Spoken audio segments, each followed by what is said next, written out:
Hello all, it's James Johnson, aka Sulfurblade, and I am here with Project Gorgon, and this is going to be kind of a checking in video. I've been spending a lot of time in this game here as of late, and it being an MMORPG is not exactly, I don't know, conducive to making videos.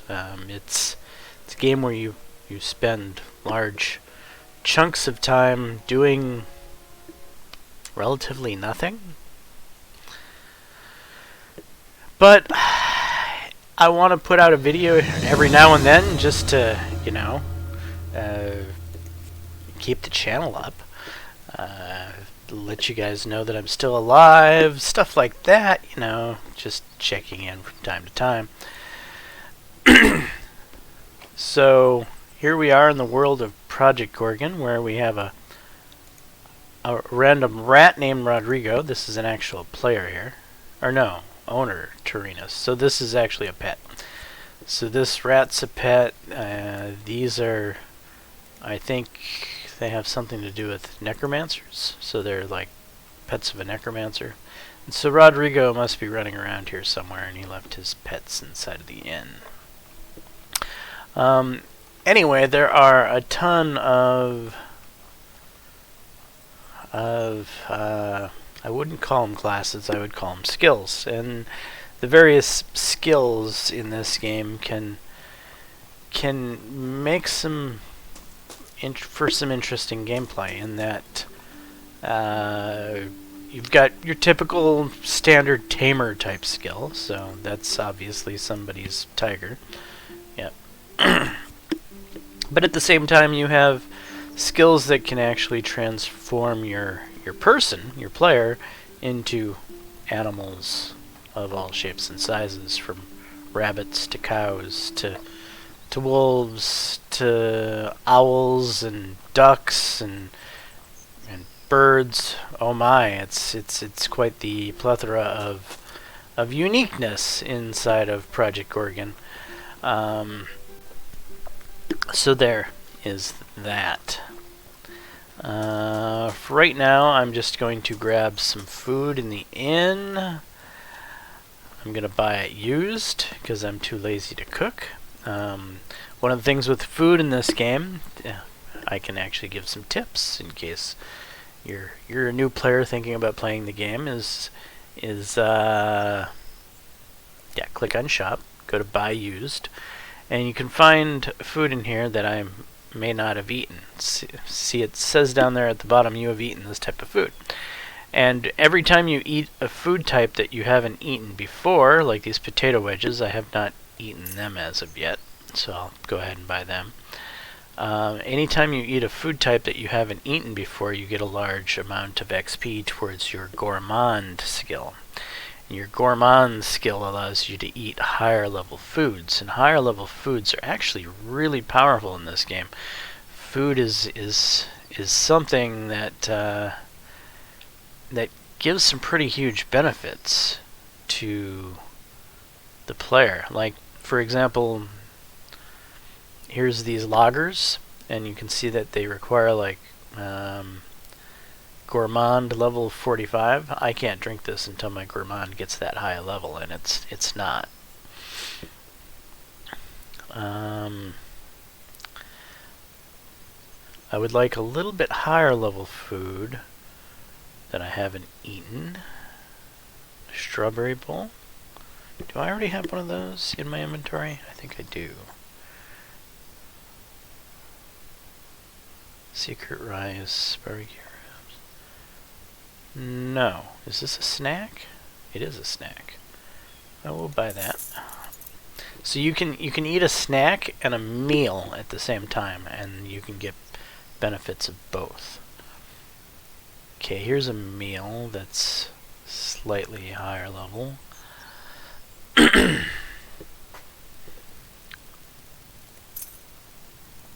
Alright. And now I got plenty of food in my inventory. I'm just gonna rush off here and just head out into the wilderness and start foraging some stuff while I talk to you guys about the game. So, I, like many people out in the MMO universe, I feel like I'm suffering from a lack of old school sandbox MMO. And namely, I'm talking about MMOs like Ultima Online and Star Wars Galaxies. Those are, in my opinion, the two greatest MMORPGs to ever exist.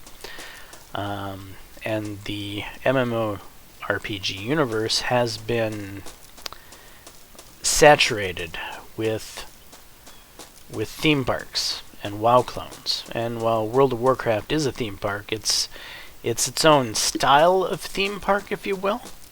And then you have older school theme parks like Project Gorgon, the game I'm playing right now. This is definitely an older style theme park that's kind of based in the image of like an EverQuest or an Asheron's Call. And, you know, regardless of what you might think, you could be a younger gamer and you might think this is a sandbox, but no, it's not. All these quest givers and this rep and all of these things, the lore that's inside of this game. If the game has lore, if it has quest givers, it's a theme park, guys. Sandboxes are typically will have very few quest givers, if none at all. And the lore in the game is created by the players. The players are the lore. In this game, you get fed lore and you get fed a story, and so that makes it the theme park. And that's just it. Well, put it this way: it's not my perfect cup of tea, but my perfect cup of tea has long been forgotten about inside of the MMORPG universe. The sandbox is just something that has gone the way of the dodo. There's very few sandboxes left. We've got Worm Online, Eve, which is for the most part a sandbox, but Eve is, I don't know, Eve is grindy. Eve is sitting around camping gates, and I don't know. Eve just lacks a certain amount of content. And I might feel the same way about Project Gorgon in the future. Right now, Project Gorgon is still new enough that it has that new player feel, if you will. So I'm going to go ahead and eat these potato wedges, and I'm going to actually chow down on this snack too, since the potato wedges are not a very high level food. And depending on the level of the food will depend on how much power and stuff you get back. And that can have a major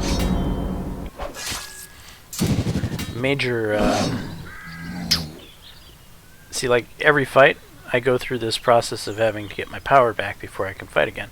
And the longer it takes for my power to come back, the longer time I spend standing around waiting for power to come back. So the better food you have, the less time you spend in between fights basically waiting to be able to fight again. So that's really what food does for you in a nutshell. These bars down here, there's a top bar and a bottom bar. Those are kind of like your skill bars. And you can only have 2 skill bars active at any one time. The top bar in this instance is my swordsmanship skill, and the bottom bar in this instance is my shield skill. And that's another kind of issue I have with the game, is you can only have 2 active skills going, which means a lot of the cool content in the game is not really available to me unless I want to give up my shield skill, for instance. If I want to be an animal, if I want to be, say, a deer or something like that, I'd have to pick up the druid skill in order to learn to shape shift into the various animal forms, and then and then animals don't have hands, which I guess is kind of immersive, right? But because animals don't have hands, my shield skill is useless in animal form. I can't use the shield skill at all because, you know, animals don't have hands. Which means if you're gonna play like a sword and board tank person, you are really limited in the things that you can do in the game. A lot of the cool portions of this game, the turning into animals and such, the shape-shifting, or animal taming, or any of that stuff, you really don't have access to because you would have to give up your shield skill in order to get access to it.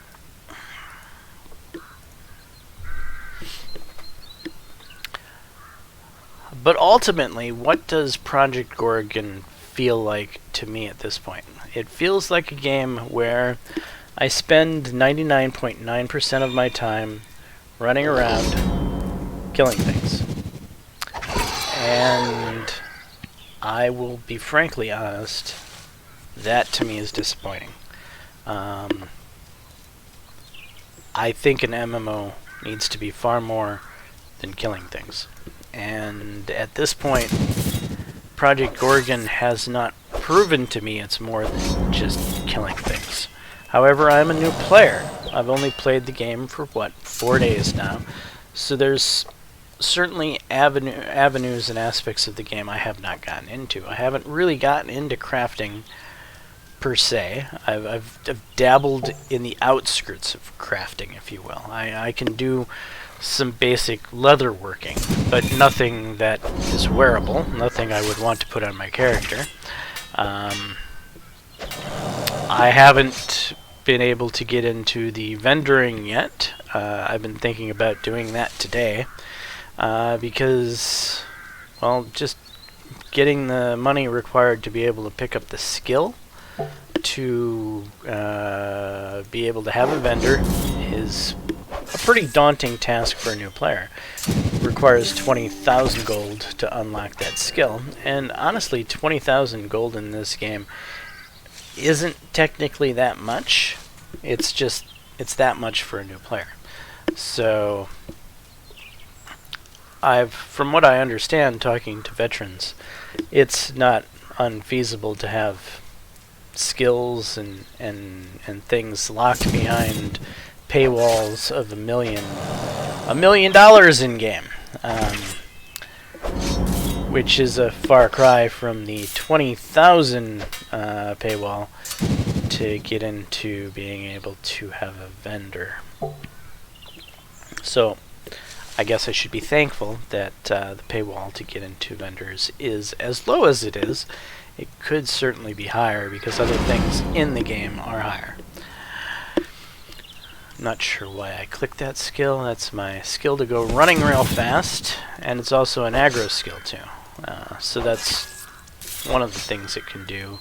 That's this one here, this take the lead for me in a fight, is it can draw aggro. However, I hear tanking is not a very, well, doesn't work so well in Project Gorgon, from what I understand. Most mobs output more damage than mitigation can mitigate, and so ultimately, hey, I'm able to forge that. Woohoo! That's the first guave I've ever forged. So my foraging skill is getting a little better. And right now, that's where I'm at in this game. Is I'm basically kind of trying to become not a noob.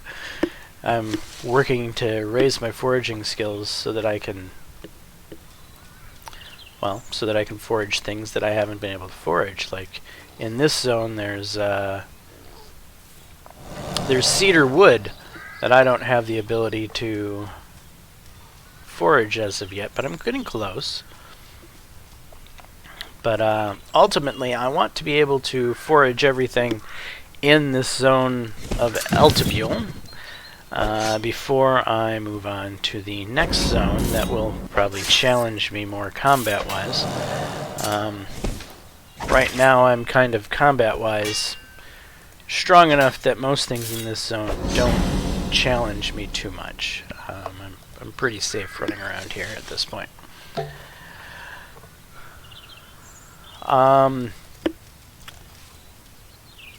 So mainly my focus at this point is to raise my foraging skills so that I can forage everything in this zone. And I'm also working on trying to make some money.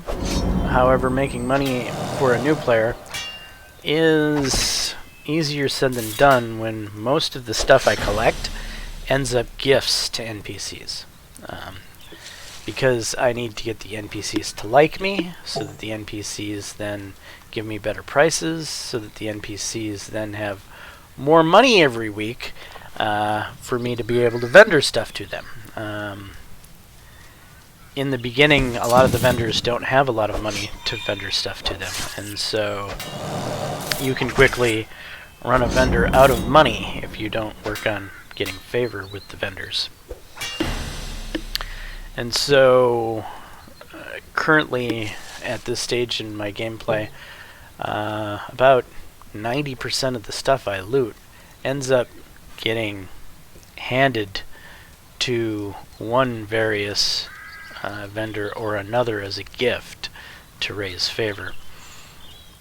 Though these snails, they drop snail sinew, and well, that's among many other things they drop. They could drop plenty of other things, but the snail sinew is the drop I want to get the most off of them, which is this stuff right here, actually. As you can see, it's valued at only 30 silver, which isn't a lot of silver, but like many things in an MMORPG, its value is completely different to a human being, and so that snail sinew is actually of great demand to other players for reasons unbeknownst to me. I don't know why that is. All I know is that it is, and so if I can get enough of this snail sinew, I can accomplish some work orders left by other players, and it will get me a large amount of money to accomplish these work orders, which is probably my main way of actually generating cash at this point in time, as vendoring stuff doesn't seem to...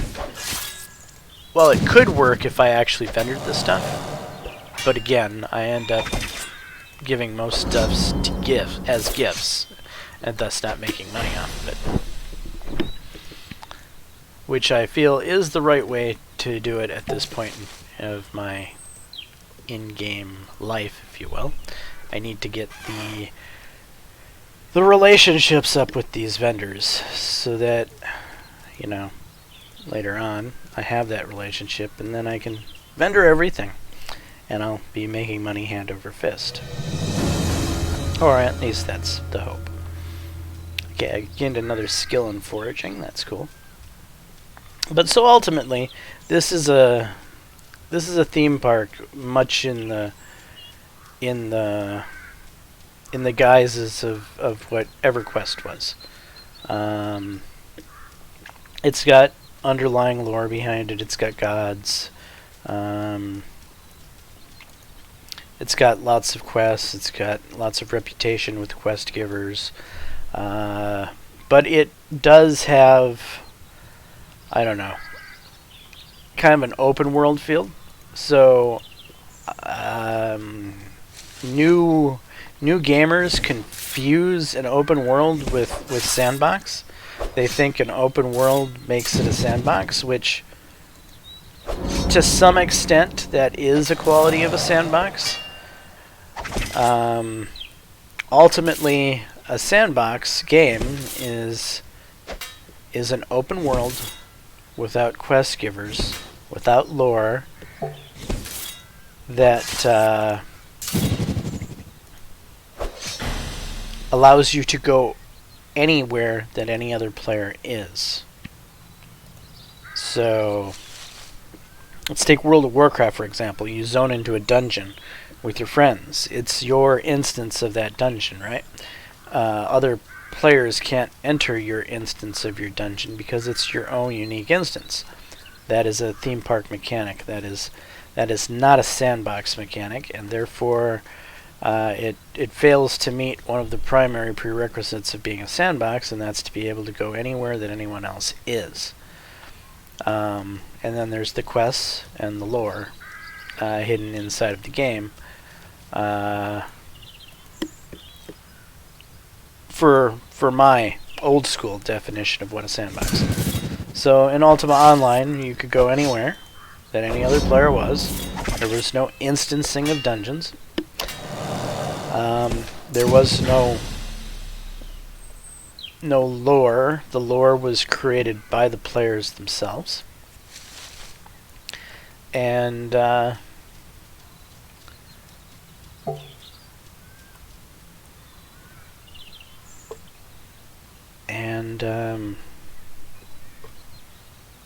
yeah, and it was an open world experience. So I think the most important thing that an MMORPG has to have is the open world experience. And this game does have an open world experience. You can go pretty much everywhere that anyone else is. Though all the zones are... they're zones. Again, if I was being very picky with the term of a sandbox, I would almost say that sandbox don't have zones, but I can handle zones as being part of a sandbox. So as far as open world goes, Project Gorgon has a fairly decent open world. I like that aspect of it, and it's got the old school vibe. So it's not handholdy. It is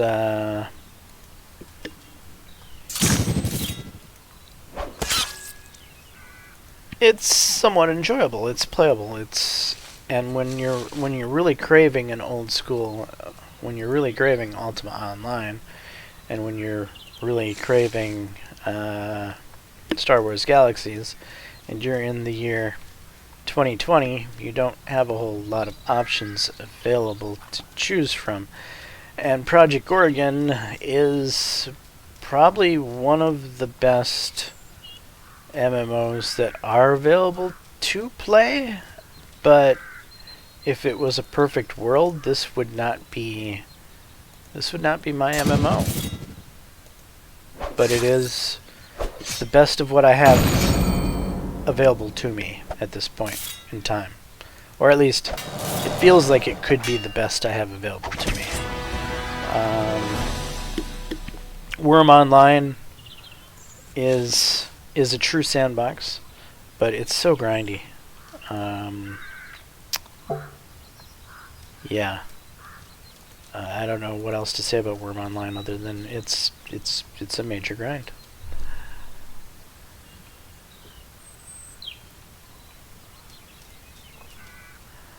But yeah, so this is me mumbling about Project Gorgon. Whoa, I clicked on the wrong thing there.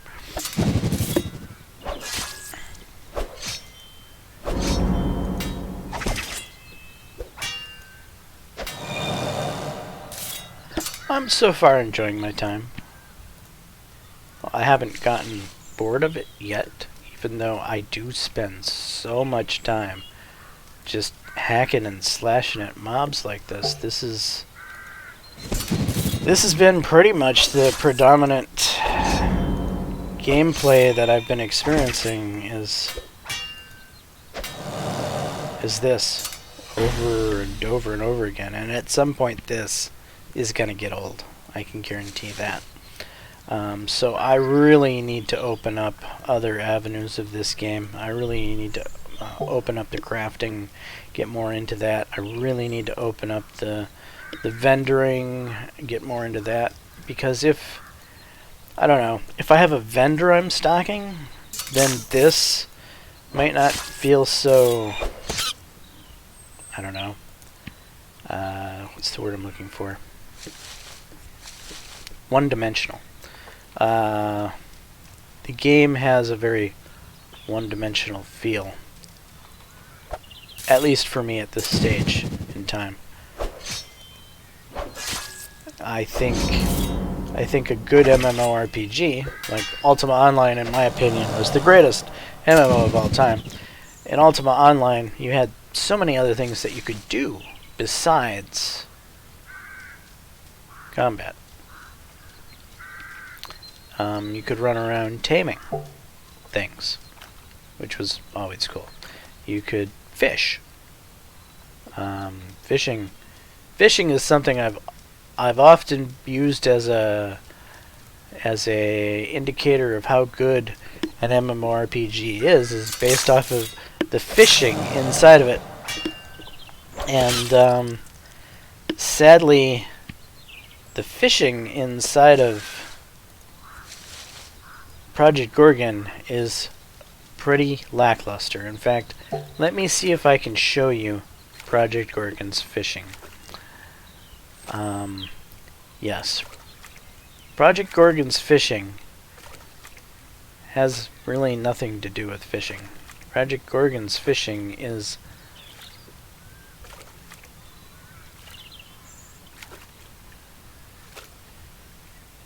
swimming around looking for a fish. So that's step one, and that doesn't look like a fish. That looks like a poison slug. So yeah, that's not a fish. That's a, well, maybe it could be considered a fish. It's a fish that bites. It isn't really catchable. I don't think this is the best lake to use for this example. I think I'm going to head back to the other zone to show you what this game's fishing is like.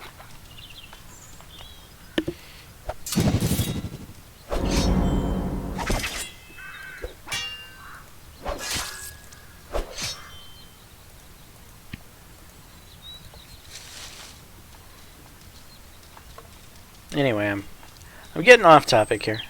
Or well, there's not really any topic to this particular video, to be honest. This is just kind of an update of Project Gorgon and what and how I'm feeling about it. This is kind of just an off-the-cuff. This is how I feel about Project Gorgon at this point in time after playing for about 4 days type video. So yeah, I'm for the most part enjoying the game, but it's definitely not my dream MMORPG.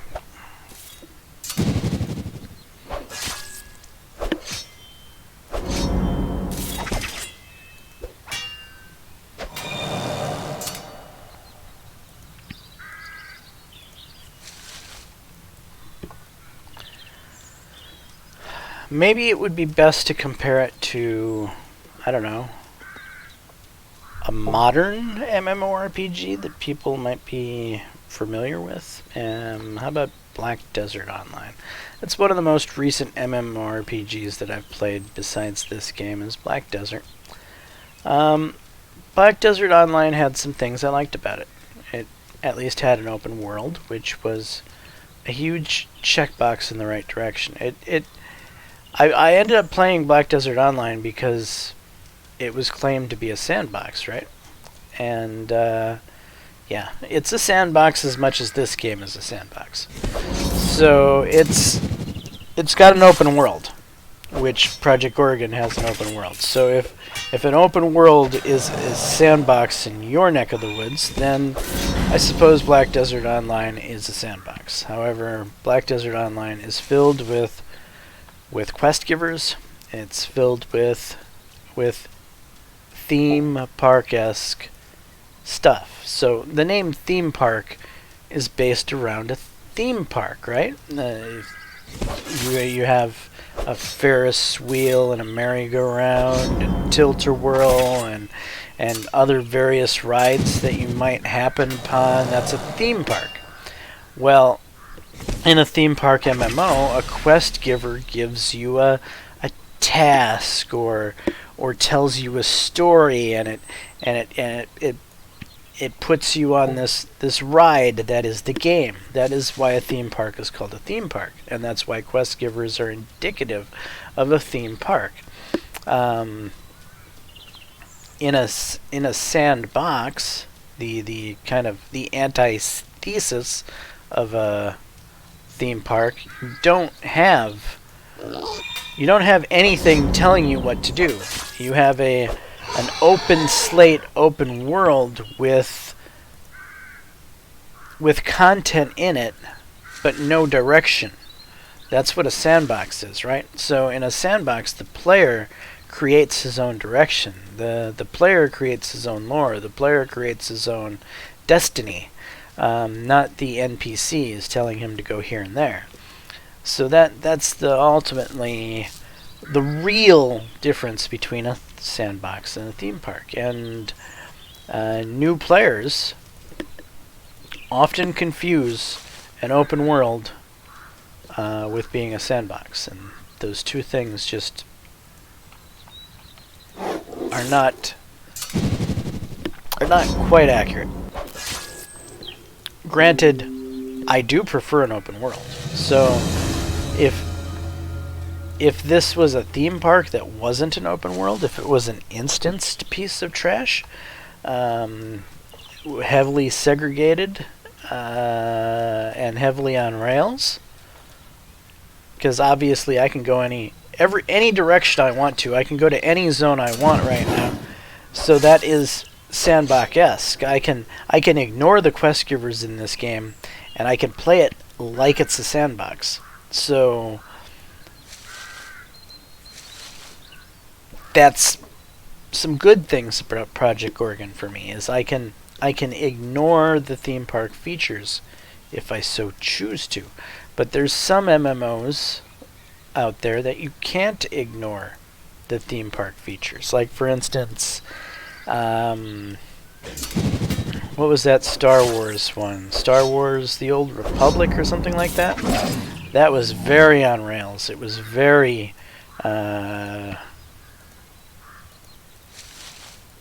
trapped behind progression stages. You were very much playing out a story in that game.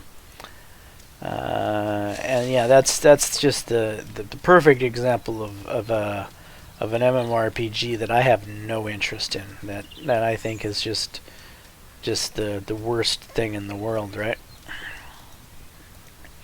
But Project Gorgon has an old school feel. It's got an open world. It's got theme park features I can ignore. And those things are good about it.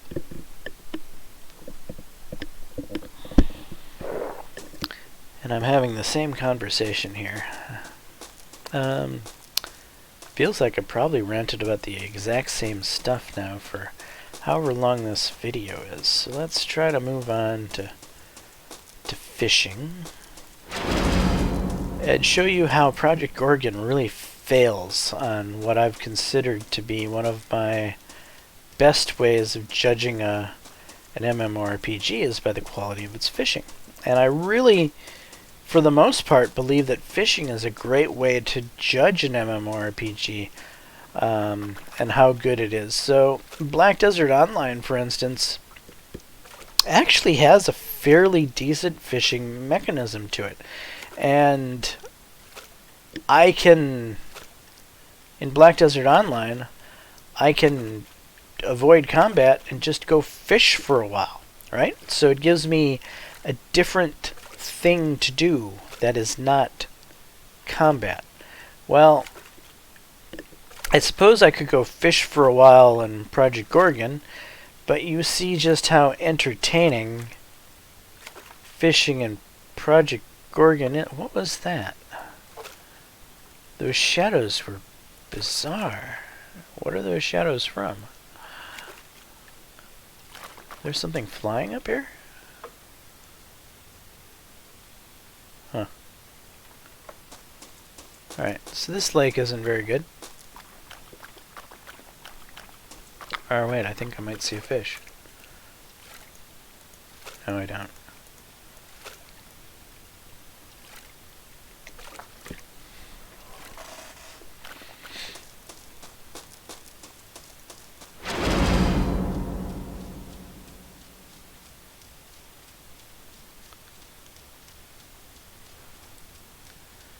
Well, I know there's fish over here.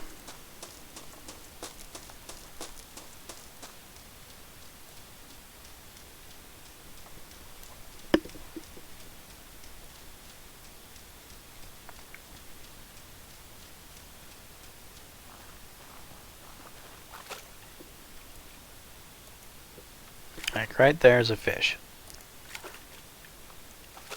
In order to catch the silly fish, I need to swim down here and try to click on the damn catch a fish thing before drowning. This is a very, very annoying fishing system.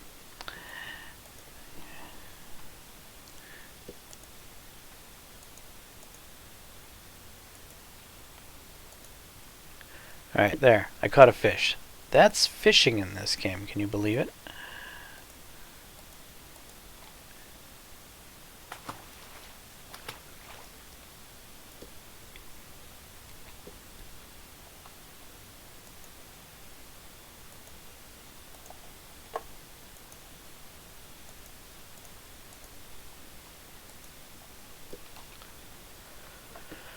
Alright, I've just caught 2 fish, and that's about all I can handle of this fishing system.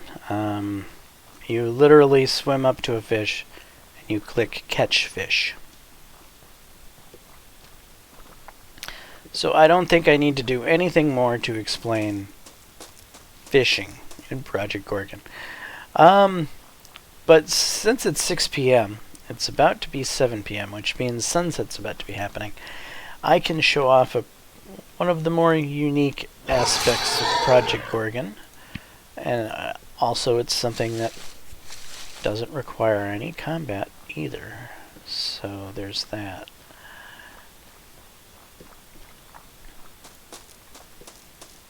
So I'm gonna find a lamp.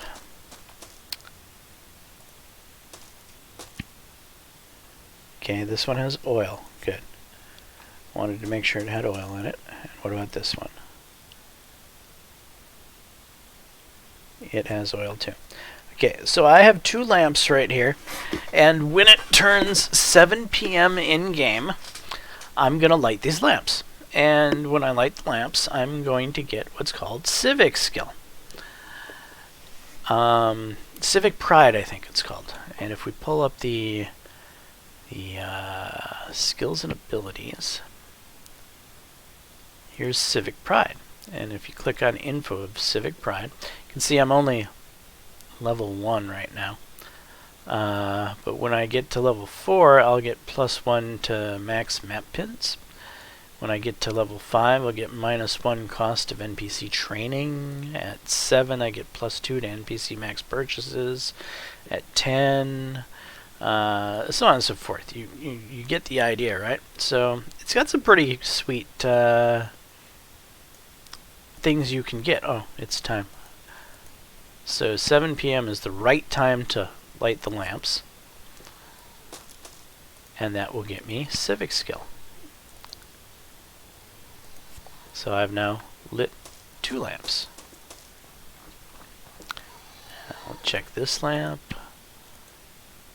That's 3 lamps.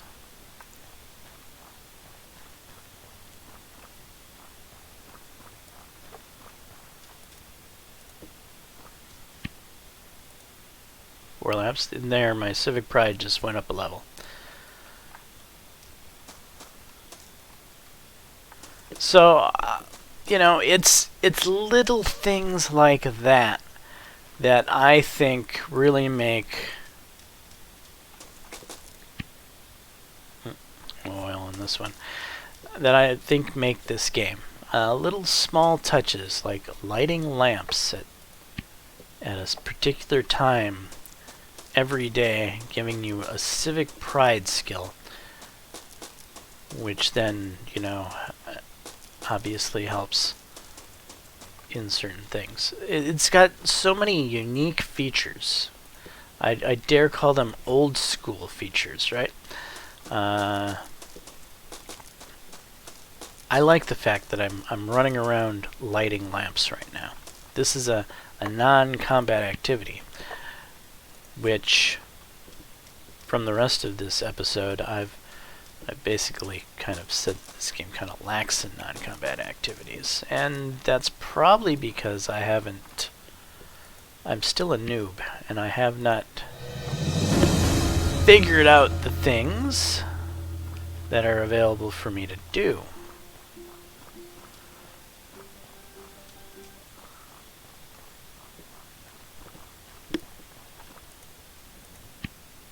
Okay. It looks like somebody's gotten most of these over here. Yeah, these lamps look like they're on. Yep.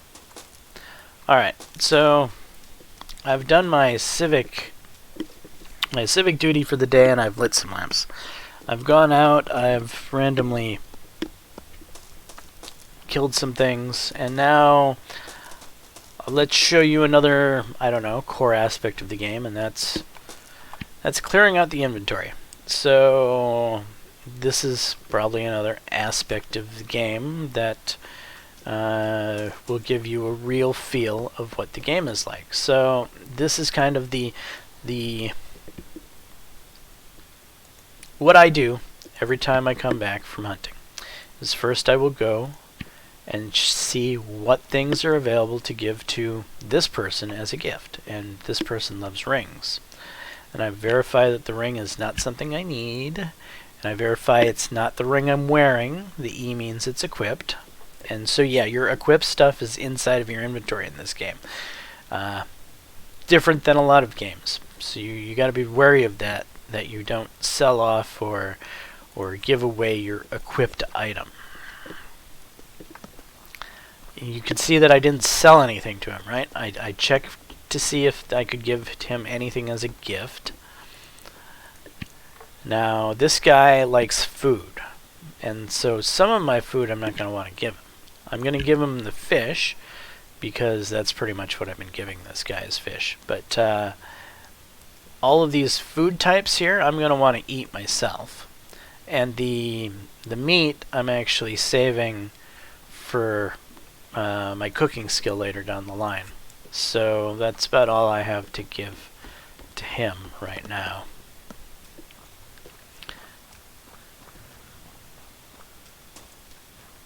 So then come over here to Velcourt, see what I have available to give him. This is actually the guy who ends up getting a whole tons of stuffs, because he likes all kinds of strange things. I'm not giving him the rat teeth. I'll give him the armor potion, because I don't care about it that much right now. I'm just trying to get this up, and I want to keep my inventories clear. Inventory management is a real thing in this particular game. You collect a lot of stuff. Keeping your inventory clean is just a major process. So right now, I'm not selling stuff. I'm simply giving gifts.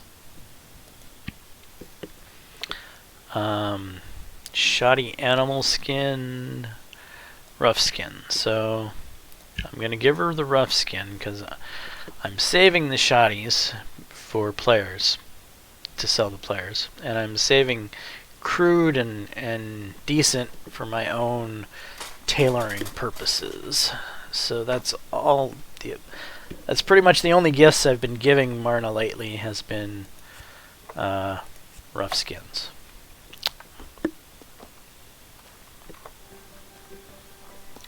Joa probably doesn't have any gifts for me to give him.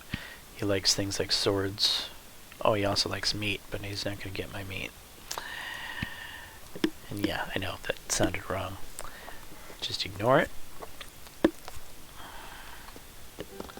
Alright, now I'm going to stop by my storage facilities.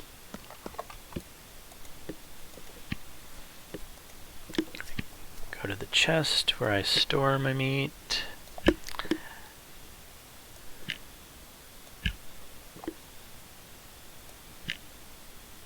And fruit.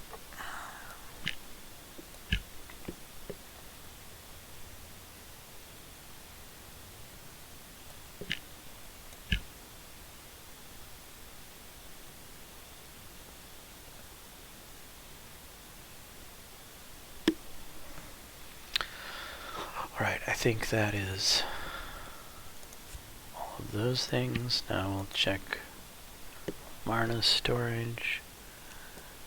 Giant shells. Perfect giant shell. Maple wood.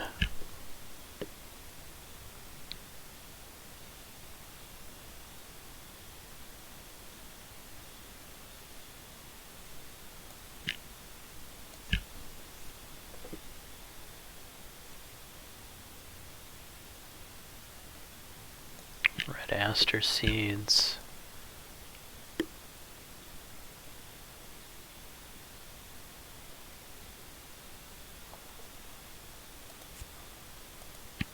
And then we'll check Joa, which is where I got my pelts going. Crude. Decent. Prism.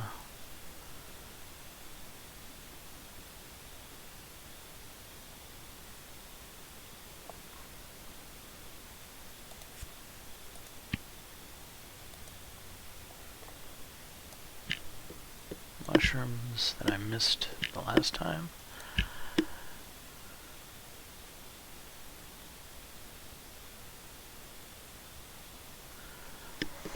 And so you can see from giving gifts and hoarding stuff for future purposes, I've cut down on things I'm going to sell dramatically. In fact, I have one more bit of storage to deal with.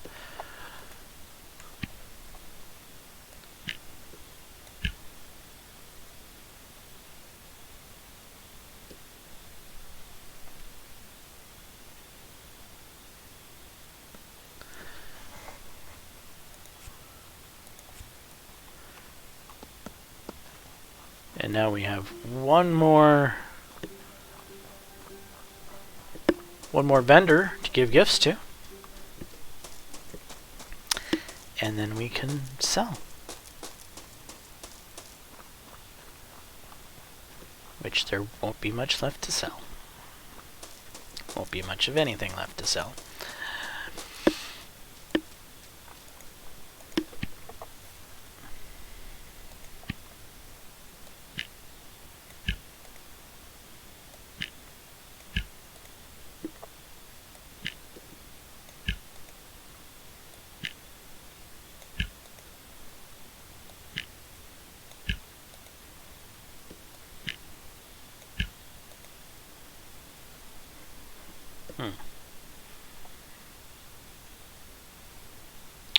Now we go to shop. Now we can sell. Go all the way down here to the bottom. Get rid of the goblet.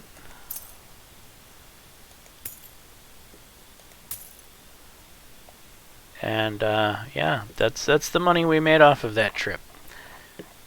Wasn't much, was it? But we did get stuff towards accomplishing where the real money comes from, which is these player orders, which you fill in by going to the work orders here. Browse these, browse recent orders. Brass gears, for instance, I have a stock of, but I'm not. So 20 times 50 is 1,000. That's 200 extra beyond vendoring, which is not much at all. I'm certainly not going to give my brass gears to Ballinger at that price. He can kiss off as far as I'm concerned. These mushrooms you noticed I've been saving. That's 100 of them at 4 per. So if I was to vendor them myself, I would get 400.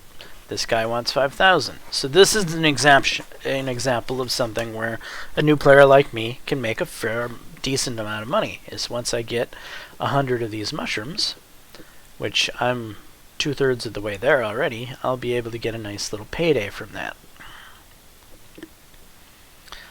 Fire dust, I'm collecting that as well. So 100 times 50 is what, 5,000? So this is not as much of a markup as, like, say, the mushrooms is, but it is at least 150% markup, which is okay. I'd probably sell fire dust at that point. Excuse me. Rough animal skins. Snail sinew at 15. 15 times 30 is 450. So this is about 200% profit, and I have that many snail sinews in my bank. I could fill this order right now if I wanted to, but I'm not sure I want to. 1,000 seems a little low.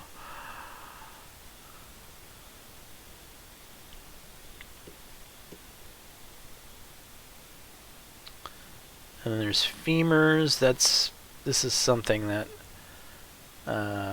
is fairly easy for a newer player to get and fill. So you can run around killing skeletons and be able to fill these femurs. Strange dirt is something you can make a fair amount of money off of. The red aster seeds. Value of 8 times 30, 240. So yeah, this is good profit margin here.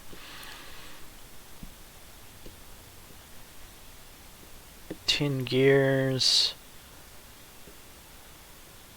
Yeah, that's maybe. I could think about selling it. Here's snail sinews 50 at 7,000. 50, so that's 800. Oh yeah, that seems actually better. So 30 times 50 is 001500, 1500. 3 times 4 times 1500 is 6,000. So that's almost a 5 times markup. That's almost 500% markup on the snail sinews. So I would rather fill this order than the snail sinew order that was up here higher. Where was it? Yeah, this is only like a 200% markup. So you can see why I'm ignoring that one up there. Basically, this is where I plan to make my money, is on these player orders. This is basically why I'm hoarding that stuff over there, so that I can turn around and turn them in here to make the big bucks. Anyway, with that being said, I've gone over some things in Project Gorgon, given you a little peek behind the everyday life of Sulfurblade inside of the game. It may not have been the most exciting video, however, it may have given you some more information if you're on the fence about the game. I try to portray a game. How do I put this? Neutrally, not from a completely negative point of view. Granted, there was some negativity in the video about the theme park nature of the game, but overall, I'm sure that I showed other aspects of this game that are intriguing and unique to Project Gorgon that sets it aside from some of its competition. So you can do with that as you will, and you can make your own conclusion on whether or not this game is for you. Ultimately, for a lot of you watching, it's going to boil down to the graphics, and honestly, I don't have an issue with the graphics in Project Gorgon, hence why I'm playing it. I, in fact, kind of like the graphics. I don't find them to be that horrible at all. But then, I'm an odd duck, they say. So, with that being said, I'm going to wrap up this episode. And off camera, I'm going to go mindlessly grind for hours on end. I don't need to do that on camera. You guys saw a little bit of me mindlessly grinding while I was attempting to talk, and I probably didn't do such a great time talking because I was mindlessly grinding, and I evidently have a problem with chewing bubblegum and walking at the same time. But I'm Jaames Johnson, aka Sulfurblade. This has been another look at Project Gorgon. Hopefully you enjoyed it. If so, please leave a like and subscribe. And until the next time, all, peace.